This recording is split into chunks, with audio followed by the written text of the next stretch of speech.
Salut à toutes et à tous. On est le 25 novembre 2025. J'espère que de votre côté, vous tenez bon parce qu'en Algérie, c'est la patience nationale qui est mise à rude épreuve depuis maintenant plus de 20 jours. Oui, ça fait presque un mois qu'un cyclone politico-judiciaire s'est abattu sur le pays, le tout déclenché la veille du 1er novembre. Pourquoi? Pour un crime aussi grave que publier un commentaire, une poétesse éditrice, et Plume Libre s'est retrouvée du jour au lendemain embarquée, jetée derrière les barreaux, sans procédure claire, sans justice, sans explication.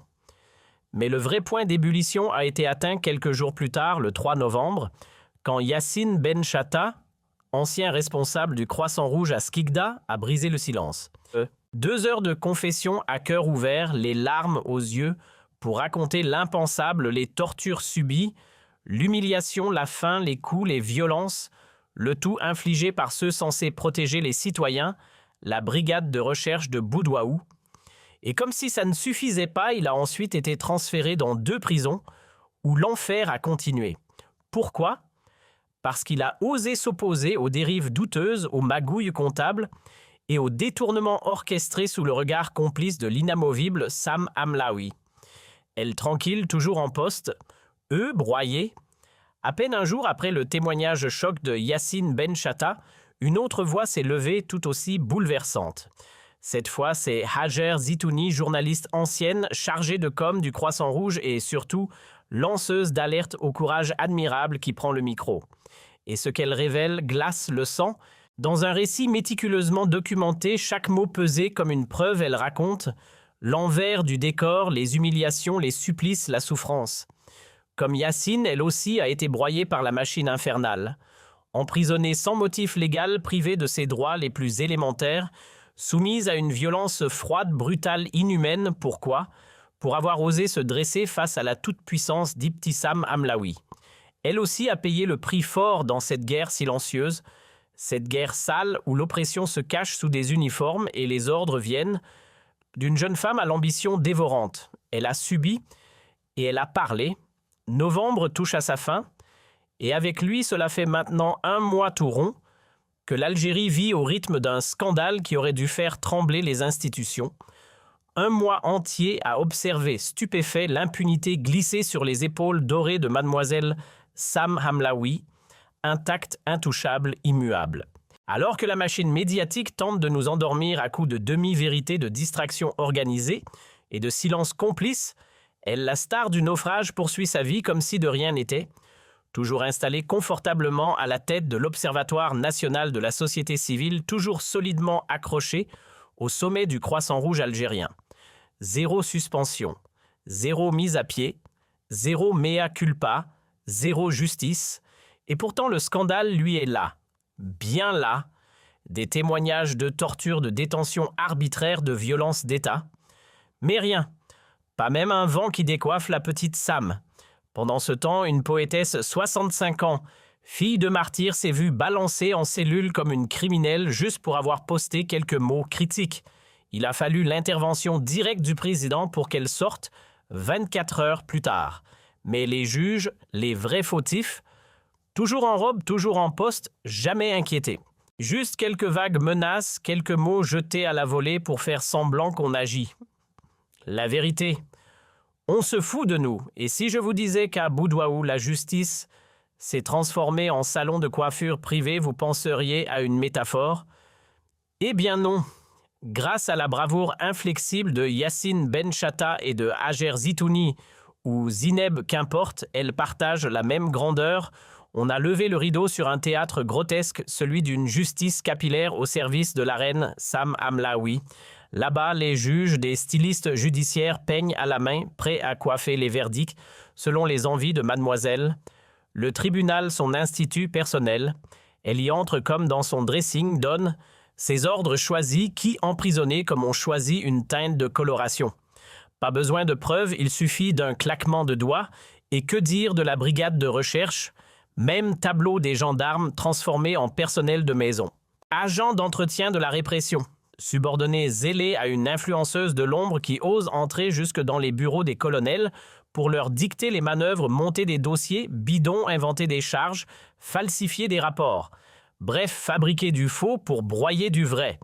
Voilà le pouvoir de Sam Hamlaoui.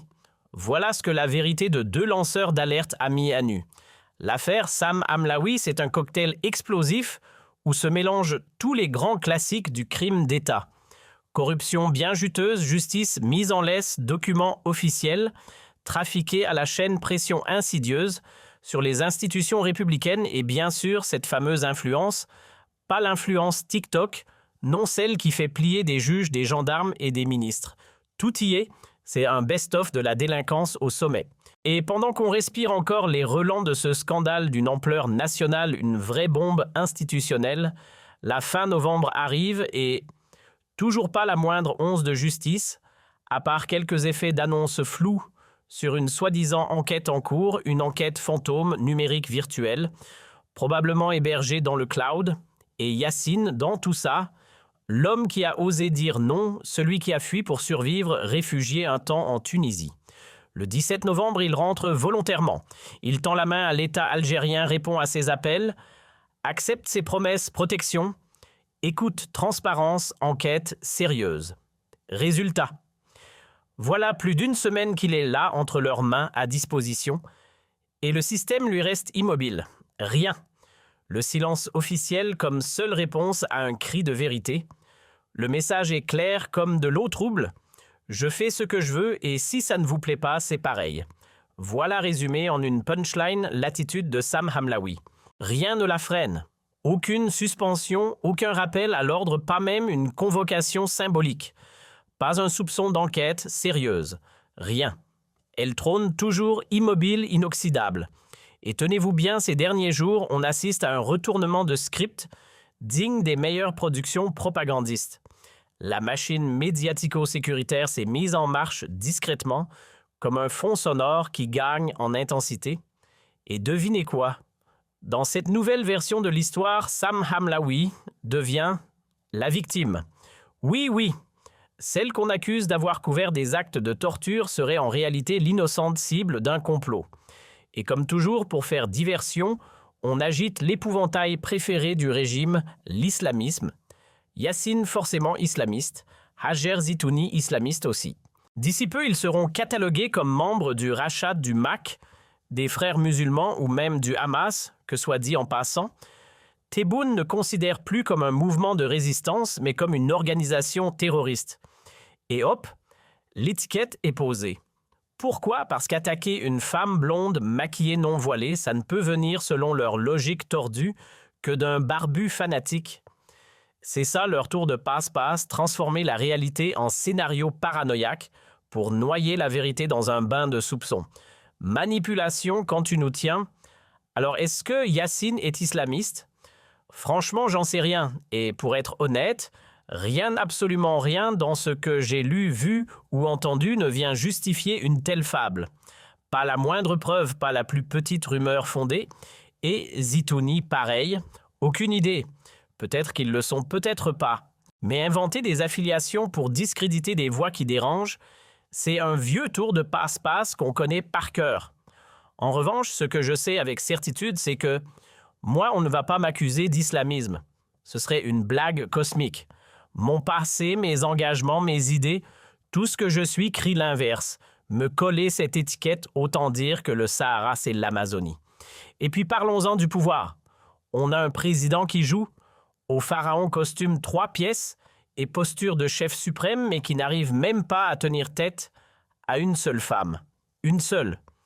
Une personne qui visiblement manipule des pans entiers de l'appareil d'État comme on feuillette un magazine. Et ce serait ce pouvoir-là qui prétend nous protéger des puissances régionales et des menaces planétaires sérieusement. Ils ne tiennent même pas leur propre maison. Ce qui me fait bondir, ce n'est pas une histoire de coffre-fort vidé, ni de milliards disparus dans la nature. Si Sam Hamlaoui avait subtilisé quelques millions ou même 1 milliard on aurait peut-être haussé les épaules. La corruption en Algérie, c'est comme le pain quotidien depuis l'indépendance, personne n'y trouve rien à redire et ça continue sans fin. Mais là, non. Là, on parle de torture. Oui, torture. Des hommes, des femmes algériens courageux ont osé témoigner à visage découvert. Ils ont été dépouillés, frappés, humiliés, privés de nourriture et d'eau, tout ça pour les beaux yeux de Miss Ibtissam, la fameuse protégée des plus hauts dirigeants du régime Tebboune, et c'est ça le vrai scandale. Un mois presque s'est écoulé depuis que tout est sorti au grand jour, et aucun organisme, aucun juge, aucune institution n'a bougé le petit doigt. Rien. Celui qui a mis le feu aux poudres, celui par qui tout a éclaté, n'a pas choisi la fuite dorée ou l'exil confortable. Il n'a pas embarqué pour Londres, ni cherché refuge en France, ni tenté Montréal ou Istanbul. Non! Après avoir paniqué, après avoir pris la poudre d'escampette en Tunisie pour sauver sa peau, il a fait demi-tour. Il est revenu. Volontairement, avec courage. Et le plus ironique dans tout ça, c'est qu'on parle d'une enquête qui n'existe même pas. On nous répète qu'elle est ouverte, mais il n'y a rien. Zéro procédure, zéro audition complète, zéro reconnaissance officielle. Ils l'ont reçu, oui. Ils l'ont laissé parler, oui. Mais une vraie enquête, rien de rien. Pire, on ne lui accorde même pas le statut de victime. L'homme qui dit avoir été frappé, humilié, emprisonné sans motif, tout ça pour une simple page Facebook qui relayait des infos sur la petite Hamlaoui, est traité comme un simple interlocuteur, pas comme quelqu'un qui a souffert. C'est à peine si on reconnaît qu'il a été brisé. Voilà où on en est. Dans cette histoire, absolument rien ne permet d'établir un lien entre Yatta Hadj Zoni et cette fameuse page Facebook. Pourtant, cela ne les a pas empêchés d'être envoyés en prison. Condamnés, enfermés, tabassés avant leur incarcération, pendant leur détention, et même après avoir passé la porte de la cellule. Une spirale de violence qui n'a jamais cessé. Et comme si cela ne suffisait pas dans le récit que tu présentes, Hamlaoui aurait continué sa chasse aux sorcières, harcèlement professionnel porte, qui se ferme, réputation piétinée, et une pluie de rumeurs toxiques destinées à broyer ces deux personnes socialement, moralement, humainement. Une traque qui, selon cette version des faits, dépasse largement le cadre judiciaire pour devenir une véritable campagne de destruction. Dans ce récit, on retrouve encore la même brigade de recherche transformée littéralement en salon de coiffure improvisé, où les gendarmes semblent exécuter des ordres comme des coiffeurs obéiraient aux caprices d'une cliente trop influente.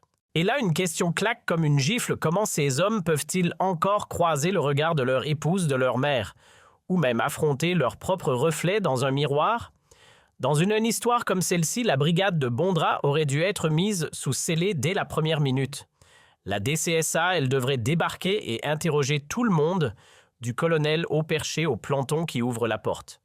Car dans ce scénario, un jeune homme et une jeune femme auraient été maltraités, torturés, humiliés, tout ça pour complaire à Ibtissam Hamlaoui, pour satisfaire ses exigences pour la contenter.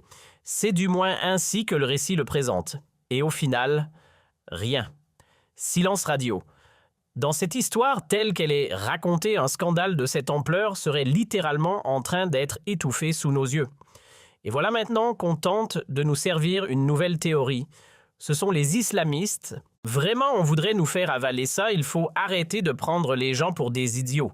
C'est honteux tout simplement. Comment peut-on imaginer un pays où, toujours d'après ce récit, une jeune femme ayant obtenu un misérable 5,20 à un examen de la fac de médecine sans diplôme, sans parcours académique, solide, sans compétences reconnues, se retrouverait propulsée sur le devant de la scène?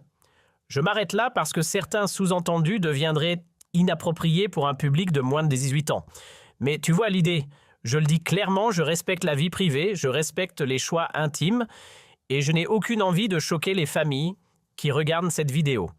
Mais dans l'histoire telle qu'elle est racontée, tout le monde semble connaître la petite légende autour de la manière dont elle aurait obtenu ce poste. Que ses admirateurs la couvent d'attention, l'encensent ou la courtisent, libre à eux. Mais de là à briser des vies, à dévoyer des institutions censées représenter l'État, à piétiner la crédibilité d'un pays entier pour satisfaire les privilèges d'une seule personne. Dans ce récit, c'est ça qui est dénoncé, et c'est précisément ce qui révolte. À un moment, il faut que ce pays secoue sa torpeur. À un moment, il faut se demander comment un président peut-il laisser toujours, selon cette histoire, une seule jeune femme blonde aux yeux clairs exercer une telle emprise sur tout un système. Selon la version satirique qu'on expose ici, plus besoin de complots internationaux ou d'espions surentraînés. Il suffirait d'envoyer une jolie femme pour coloniser l'appareil d'État.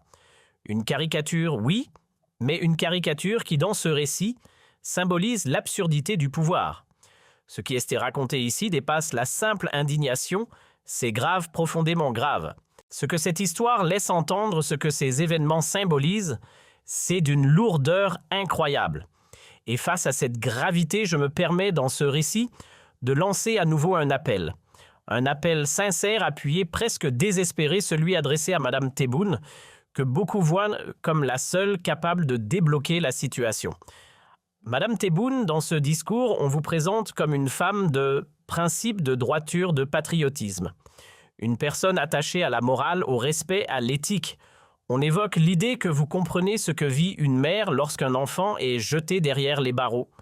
On fait un parallèle entre votre sensibilité et la souffrance des mères de Yassine Bencheta et de Hadj Zitoni. Dans cette histoire, on suggère que vous connaissez parfaitement la réputation de la jeune femme au centre de la polémique, que rien de tout cela ne vous est étranger. Et toujours dans le cadre de cette narration, on affirme qu'il suffirait d'interroger n'importe quelle famille du Club des Pins pour qu'on vous révèle le CV complet, personnel, intime, professionnel de cette demoiselle. Dans cette histoire telle qu'elle est racontée, on dit qu'une seule voix pourrait encore atteindre le président la vôtre. C'est pourquoi l'appel se répète, grave, insistant, presque solennel. Madame Tebboune, selon ce récit, on vous implore d'intervenir pour sortir la République d'une situation décrite comme une prise d'otage menée par une jeune femme qui, toujours dans cette version des faits, exercerait une influence démesurée sur l'ensemble de l'appareil de l'État. Généraux hauts responsables de la gendarmerie magistrate, tous seraient, dit-on, sous son charme ou sous sa coupe. Et dans cette narration dramatique, on affirme qu'il n'y aurait que vous pour secouer cet édifice, que vous pour parler au président. Derrière cet appel, il y a un peuple entier qui symboliquement tourne son regard vers vous, des familles, des parents, des grands-mères et des grands-pères qui attendent un geste, un mot, une action. C'est ainsi que le discours est construit. Dans cette histoire telle qu'elle est racontée, on parle d'un homme qui a une famille, des proches, une dignité. Et pourtant, toujours dans ce récit, on décrit des scènes où on l'humilierait, où on le mettrait à nu, où on l'exposerait et on le torturerait. Tout ça pourquoi? Pour les faveurs d'une femme présentée comme toute puissante. Sérieusement, où va-t-on? Dans cette version caricaturale, on dirait presque qu'on prépare le terrain pour qu'elle devienne Premier ministre demain matin, prête à aspirer la Constitution, comme on avale une feuille de papier. La satire ici est violente, volontaire, provocatrice, mais c'est ainsi que le passage est écrit. Et je suis désolé, dit le narrateur de cette histoire, mais il faut remettre les choses à leur place. Selon ce récit, il n'y aurait eu aucune enquête, pas même un semblant. Même le lanceur d'alerte, celui qui a risqué sa peau en revenant de lui-même, n'aurait eu droit à rien. Il s'est livré à confier sa vie au service du pays, et après plus d'une semaine, silence. Absolument rien. Pire encore, poursuit la narration, ce serait désormais les médias alignés et certaines machines de propagande qui s'en prendraient à lui l'accusant de travailler pour le Maroc ou de jouer au petit agent secret sur TikTok, BFF et autres réseaux sociaux. Le voilà même dépeint comme coupable parce que c'est toujours plus simple de tirer sur celui qui parle que d'écouter ce qu'il dit. Dans le récit que tu exposes, il y a une règle amère qui ressort toujours en Algérie. Dès qu'une victime dérange, elle cesse d'être une victime. Non seulement elle endure ce qu'aucun citoyen ne devrait subir, persécution, violence, humiliation, mais si en plus elle ose exprimer son chagrin, son cri de révolte ou sa douleur, alors elle franchit une ligne invisible. Dans cette logique absurde, dès qu'elle parle, elle devient soudain menaçante. Dans ce scénario, la souffrance se transforme en accusation. Et là, tout bascule dans cette histoire racontée.